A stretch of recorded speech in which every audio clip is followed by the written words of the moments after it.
बिस्मिल्लाहिर्रहमानिर्रहीम। मैं हूं मोहम्मद नसरुल्लाह और आप देख रहे हैं यूट्यूब चैनल।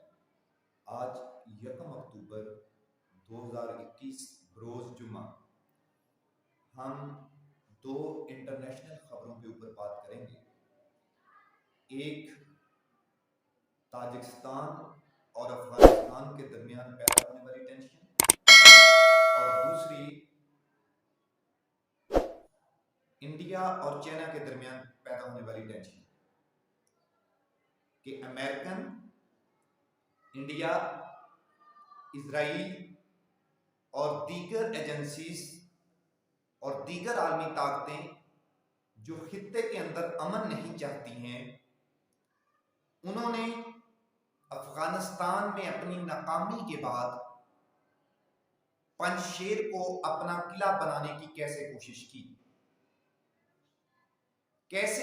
की उन्होंने कि अफगानिस्तान को डिस्टेबलाइज करने के लिए, अफगान तालिबान के बढ़ते हुए असर व रसूख को कम करने के लिए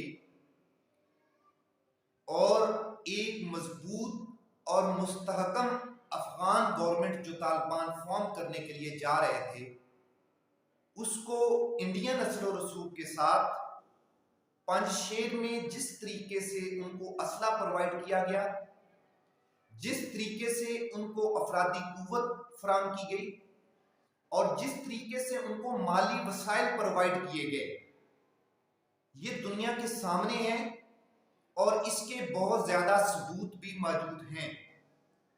और इस सारी कार्रवाई का मकसद सिर्फ ये था कि तालिबान की अफगानिस्तान के अंदर गवर्नमेंट बनने के बाद, सुकूत काबल के बाद, इंडिया, अमेरिका और इजराइल उनका इस खित्ते से सफाया हो चला था, मगर उन्होंने चंद शर्त-पसंद अनासर की वजह से, उनकी हमायत की वजह से पंजशेर के अंदर अपने असर व रसूख को बढ़ाकर और उनकी पुष्टपनाही करके उन्होंने दोबारा से अफगान तालिबान के ऊपर कू करने की कोशिश की।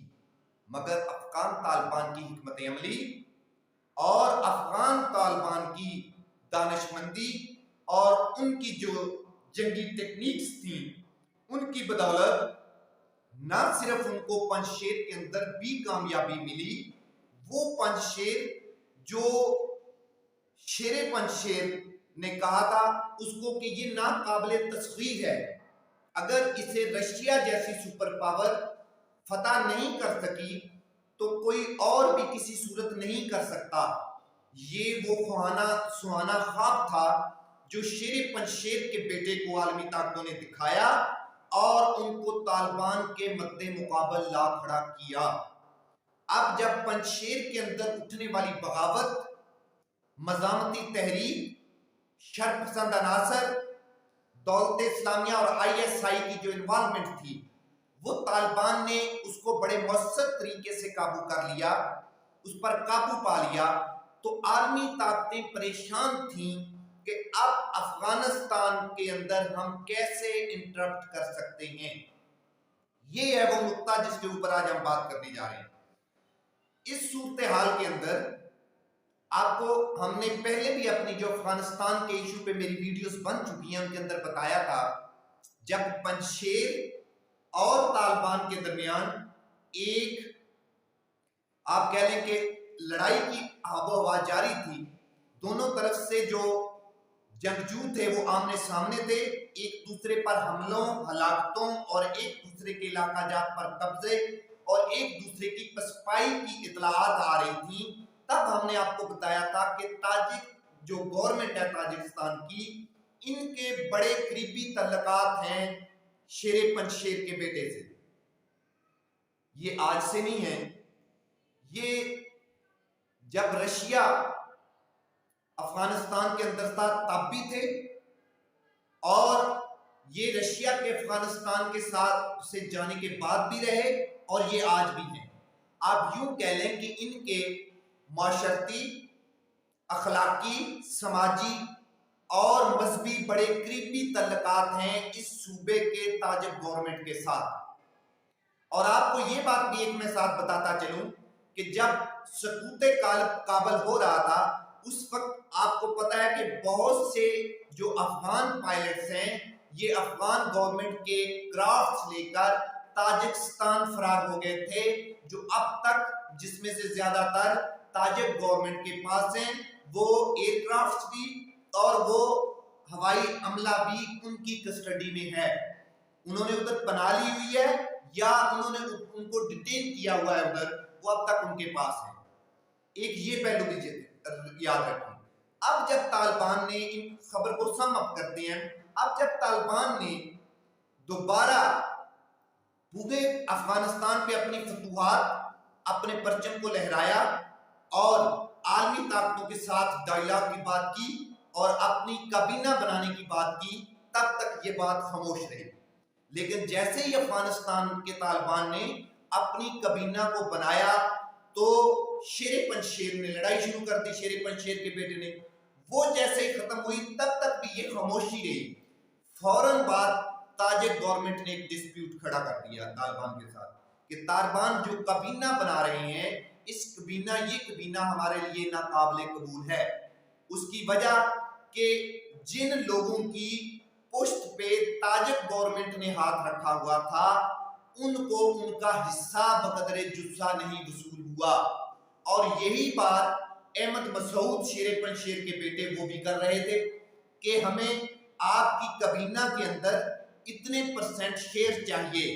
तालिबान उनको हिस्सा देने के लिए तैयार थे, मगर जो शेयर वो डिमांड कर रहे थे वो उन्होंने कहा कि ये हमारे लिए पॉसिबल नहीं है, क्योंकि हमने अपने दीगर अलाइज, दीगर कबाइल और दीगर जो अकलियतें हैं उनको भी इस काबीना के अंदर शामिल करना है। मगर बदकिस्मती से तालिबान एक तरफ तो ऐसा करने में नाकाम रहे, मगर साथ ही साथ जैसे ही तालिबान ने पंजशेर के जो सरकर्ता लोग थे उसको उनको इनकार किया, ताजिक गवर्नमेंट ने ये डिस्प्यूट खड़ा कर दिया। ये डिस्प्यूट दुशंबे में जो शंघाई ताउन तंजीम थी हुई का इजलास हुआ उसके दौरान भी जेरे बहस रहा, उसके बाद भी जेरे बहस हुआ। अब हालात इस जगह पे पहुंच चुके हैं कि खबरें ये आ रही हैं रशियन मीडिया से और अफगान मीडिया से, ताजिक मीडिया से, कि अफगानिस्तान की और ताजिकिस्तान के जो ट्रूप्स हैं ये एक दूसरे के आमने सामने हैं। मतलब अब जब सारी कार्रवाइयां हर तरफ से मुदाखलत बंद कर दी, अब जो इंटरनेशनल प्लेयर हैं उन्होंने ताजिक गवर्नमेंट को अफगान तालिबान के साथ लड़ाने की कोशिश की। इसमें पाकिस्तान ने भी, चाइना ने भी और रशिया ने भी अपने सीरियस कंसर्न्स का इजहार किया है कि दोनों ममालिक को इस सिचुएशन को डायलॉग के साथ हल करना चाहिए। और अफगान तालिबान ये बार बार कह चुके हैं कि काबीना बनाना हमारा इंटरनली मसला है और ताजिक गवर्नमेंट को ये किसी सूरत राइट हासिल नहीं है वो हमारे इंटरनल मामलात के अंदर मुदाखलत करे और इस किस्म की कोशिश करे। मगर इस सारी सिचुएशन का मकसद सिर्फ एक है, वो ये कि जो आर्मी प्लेयर हैं वो इस पूरे रीजन को, इस खित्ते को स्टेबलाइज होने नहीं देना चाहते तब तक जब तक एक मजबूत ब्लॉक इधर नहीं बन जाता ये सिचुएशन ऐसी रहेगी। और दूसरी तरफ लद्दाख के बॉर्डर पर चाइना और इंडिया की फोर्सेस भी आमने सामने हैं। उसकी भी एक बड़ी वजह ये है कि चाइनीज जो हैं उनको आपको पता है कि उसका दुनिया के अंदर और इस खित्ते के अंदर असर और रसूख बढ़ रहा है। आज भी CNN की रिपोर्ट है, अल जजीरा की रिपोर्ट है, वाशिंगटन पोस्ट की रिपोर्ट है कि चाइना खामोशी के साथ अफगानिस्तान के अंदर अपना असर और रसूख बढ़ा रहा है। लेकिन चाइना का अफगानिस्तान के अंदर असर और रसूख बढ़ाने का अपना एक तरीकेकार होता है और इस असर और रसूख को कम करने के लिए आर्मी प्लेयर्स ने चाइना को भी एंगेज करने की कोशिश की और उन्होंने इंडिया को चाइना के सामने ला खड़ा किया।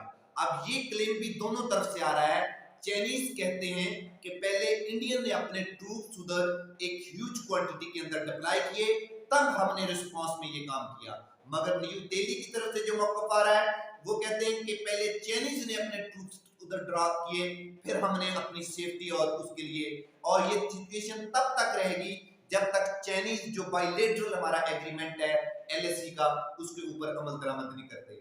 मगर ये दोनों तरफ जो हालात डेवलप हो रहे हैं ये पाकिस्तान के इर्द गिर्द एक सिचुएशन गंभीर होती चली जा रही है।